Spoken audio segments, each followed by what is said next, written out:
mga nakulong na senador sa kasaysayan ng Pilipinas. Sino kaya ang karapat-dapat nakulong o napagbintangan lang? Tara, alamin natin. Mr. D. Number 11, Robin Padilla. Bago siya naging senador, siya ay isa sa pinakasikat na action star sa Pilipinas. Kilala siya noon bilang bad boy ng Philippine cinema.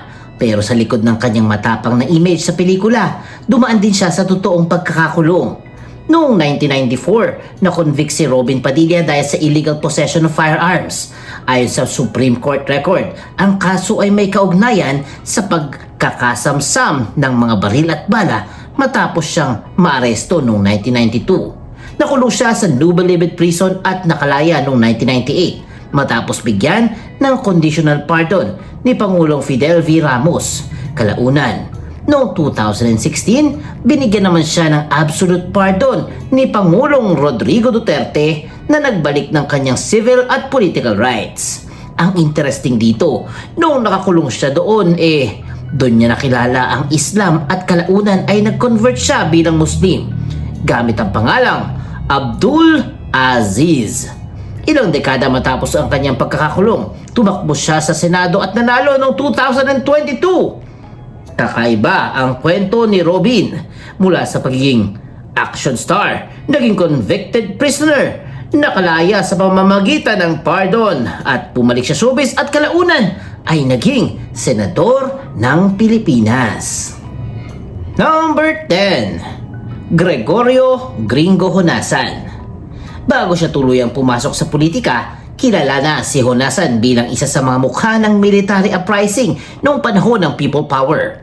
Pero matapos ang 1986 EDSA Revolution, nasangkot naman siya sa mga coup attempt laban sa administrasyon ni dating Pangulong Cory Aquino.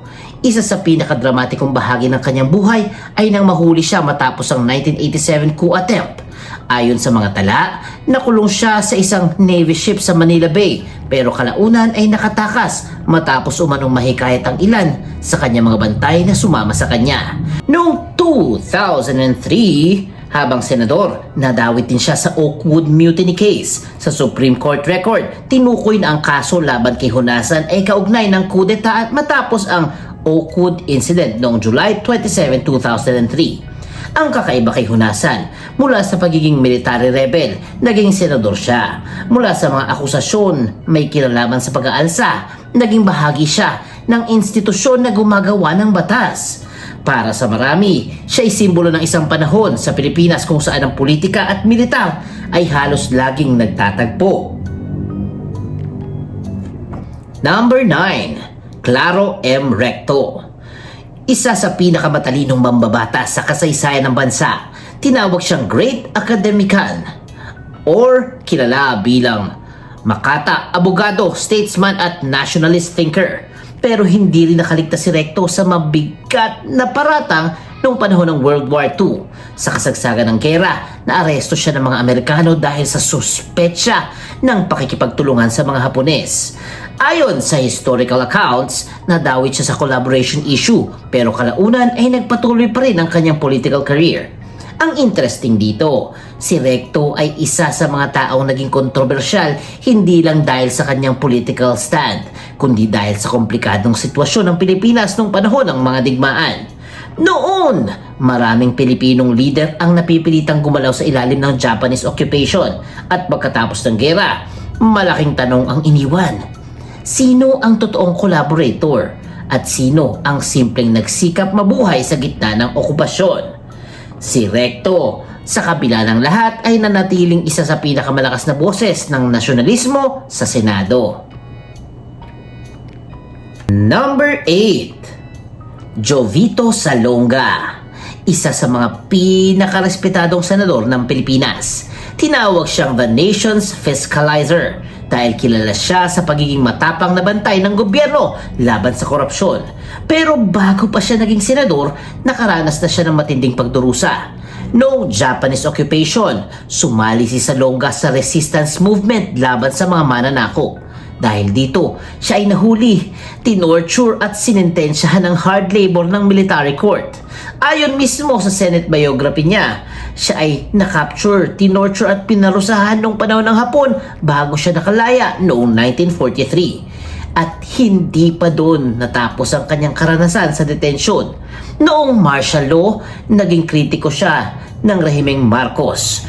Noong 1980, matapos ang bombing sa PICC, naaresto siya at na-detain ng walang malinaw na investigasyon at walang kaso noong una. Kaya kung pag-uusapan ang senador na ilang beses hinarap ang panganib dahil sa paninindigan, isa dito si Jovito Salonga. Pinakamalaki siyang pangalan dito. Number 7. Juan Ponce Enrile. Siya isa sa pinakakomplikadong political figure sa Pilipinas. Naging defense minister siya nung martial law, naging bahagi ng EDSA Revolution, naging Senate President at umabot sa edad na higit 1 siglo. Pero si Enrile ay na-detain din sa kasaysayan. Noong 1990, siya ay naaresto at kinasuhan ng rebellion with murder, kaugnayang coup attempt laban sa administrasyon ni Cory Aquino. Makalipas ang ilang taon, muli siyang naharap sa detention. This time, dahil sa pork barrel scam. Noong 2014, sumuko siya matapos iutos ng Sandigan Bayan ang kanyang pag-aresto kaugnay ng plunder case. Ayon sa AP report, matapos ang halos 1 taon ng detention, pinayagan siyang magpiyansa noong 2015 dahil sa humanitarian reasons. Kalaunan, napawalang sala siya sa plunder charge dahil sa kakulangan ng ebidensya. Ang buhay ni Enrile ay parang buod ng maraming yugto ng politika sa Pilipinas. Martial law, EDSA, coup attempts, Senado at corruption scandals. Kaya hindi nakakapagtaka na hanggang ngayon hati ang tingin ng publiko sa kanyang legacy. Number 6. Ramon Bong Revilla Jr. Siya ay mas kilala ng marami bilang action star bago naging senador. Pero noong 2014, naging bahagi siya ng isa sa pinakamalaking political scandal sa bansa, ang PDAF o pork barrel scam. Naaresto at na-detain si Revilla matapos siyang masangkot sa aligasyon ng maling paggamit ng public funds. Ayon sa report ng ABS-CBN, siya ay na-acquit sa plunder case at pinalaya mula sa detention noong December 7, 2018. Ang kaso ni Revilla ay naging malaking usapin dahil pinakita nito kung gaano kalaki ang galit ng publiko sa pork barrel system. Para sa maraming Pilipino, ang PDAF scam ay naging simbolo ng tanong na matagal nang bumabagabag sa bansa. Saan nga ba napupunta ang pera ng bayan? Kahit napawalang sala siya sa plunder, ang pangalan ni Revilla ay nanatiling konektado sa isa sa pinakamalaking corruption controversies sa modernong kasaysayan ng Pilipinas. At ngayon, na-detain na naman siya dahil sa mga connection niya sa flood control corruption. Number 5. Jinggoy Estrada. Noong June 23, 2014, naaresto din si Jinggoy at dinala sa PNP Custodial Center sa Camp Crame dahil sa plunder at graft charges kaugnay ng PDAF scam katulad ni Bong Revilla. Ayon sa mga ulat, ang alegasyon ay may kinalaman sa kickbacks mula sa di umano'y peking proyekto at bogus NGOs. Matagal siyang na-detain bago siya pinayagang makapagpiyansa. Ang kaso ni Jinggoy ay naging bahagi ng mas malaking larawan ng pork barrel scandal na kinasangkutan din ng iba pang malalaking pangalan sa politika. Ang interesting na kwento kay Jinggoy ay hindi ito unang beses na karanas siya ng detention. Noong 2001, nadamay rin siya sa plunder case ng kanyang ama, si dating Pangulong Erap. Pero sa listahang ito, mas mahalaga ang 2014 detention niya dahil nangyari ito matapos siyang maging senador at habang malakas pang epekto ng pork barrel controversy sa bansa. At ngayon, sitwasyon niya, maaari na naman siyang ma-detain or makulong dahil sa kasong isasampa sa kanya ng ombudsman. Konektado rin sa flood control controversy or corruption dito sa Pilipinas. Number 4. Antonio Trillanes IV. Siya'y isa sa pinakakakaibang kaso sa kasaysayan ng Senado. Bakit? dahil nanalo siya senador habang nakakulong. Bago siya naging senador, isa siyang Navy officer na nasangkot sa Oakwood Mutiny noong 2003 kung saan isang grupo ng sundalo ang nagprotesta laban sa gobyerno ni Pangulong Gloria Macapagal Arroyo. Dahil dito, siya ay na-detain ng ilang taon. Sa Senate profile niya, nakasaad ang kanyang background bilang PMA graduate at naval officer bago pumasok sa public service. Noong 2007, kahit nakakulong, tumakbo siya at nanalo bilang senador. Isa ito sa pinaka hindi pangkaraniwang pangyayari sa politika ng Pilipinas. Isang detainee na binoto ng milyong-milyong Pilipino para umupo sa Senado. Noong 2018 naman, muli siyang naharap sa arrest matapos bawi ng Administrasyong Duterte ang kanyang amnesty kaugnay ng mga lumang mutiny cases. Ayon sa Time at Guardian, naaresto siya matapos ang ilang linggong pananatili sa Senado at nakapagpiyansa rin pagkatapos. Kay Trillanes, makikita ang kakaibang timpla ng military rebellion, electoral politics at matinding banggaan sa kapangyarihan. Number 3. Leila de Lima. Siya ay dating Justice Secretary, Human Rights Advocate at Senador na naging isa sa pinakakilalang kritiko ng Administrasyong Duterte. Noong February 24, 2017, naaresto at na-detain siya kaugnay ng drug-related charges na konektado umano sa New Bilibid prison drug trade. Pero sa panig ni De Lima at ng maraming human rights groups, ang kaso ay political persecution dahil sa kanyang pag-imbestiga at pagbatikos sa war on drugs. Halos 7 taon siyang na-detain sa PNP Custodial Center. Noong November 13, 2023, pinayagan siyang makapagpiyansa at noong June 24, 2024, na-dismiss ang kanyang huling drug-related case. Kaya tuluyan na na-clear ang kanyang pangalan sa 3 drug charges. Ang kwento ni De Lima ay isa sa pinakamalaking modern example ng sitting senator na nakulong habang aktibo sa public life. Kahit nasa detention, nagpatuloy siya sa pagsusulat ng statements, paghahain ng bills at pagpapadala ng mensahe sa publiko. Para sa supporters niya, simbolo siya ng resistance. Para naman sa critics niya, bahagi siya ng kontrobersyal na political battle. Pero ano man ang panig, hindi may kakaila na ang detention ni De Lima ay isa sa pinakamahalagang political detention story sa modern Philippine history. Number 2. Jose W. Jokno. Si Jose Pepe Jokno ay isa sa pinakamalalaking pangalan pagdating sa human rights sa Pilipinas. Noong dineklara ang martial law noong 1972, isa siya sa mga unang inaresto ng rehimeng Marcos. Ayon sa bantayog ng mga bayani, kinulong si Jokno ng 2 taon ng walang kaso, kabilang ilang buwang solitary confinement sa Fort Magsaysay sa Laur, Nueva Ecija.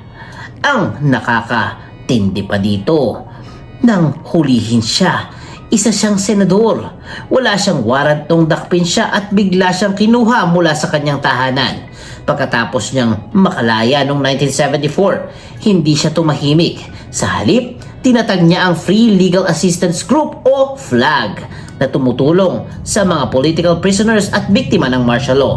Si Jokno ay hindi naging pangulo, pero para sa maraming Pilipino, isa siya sa pinakamahalagang moral voices ng bansa. Ang kanyang pagkakakulong ay hindi lamang personal na trahedya. Ito'y simbolo ng pagdurog sa karapatang pantao noong martial law. Number 1. Benigno Ninoy Aquino Jr. Noong 1972, matapos ideklara ni Ferdinand Marcos ang martial law, isa si Ninoy sa mga unang inaresto. Siya ay kinulong ng maraming taon, hinarap ang military trial at noong 1977, hinatunan pa ng kamatayan sa pamamagitan ng firing squad. Ayon sa mga reports, gumugol siya ng halos 8 taon sa kulungan bago payagang magtungo sa United States noong 1980 para sa heart surgery. Habang nakakulong, nagsagawa siya ng hunger strike bilang protesta sa mga military trial.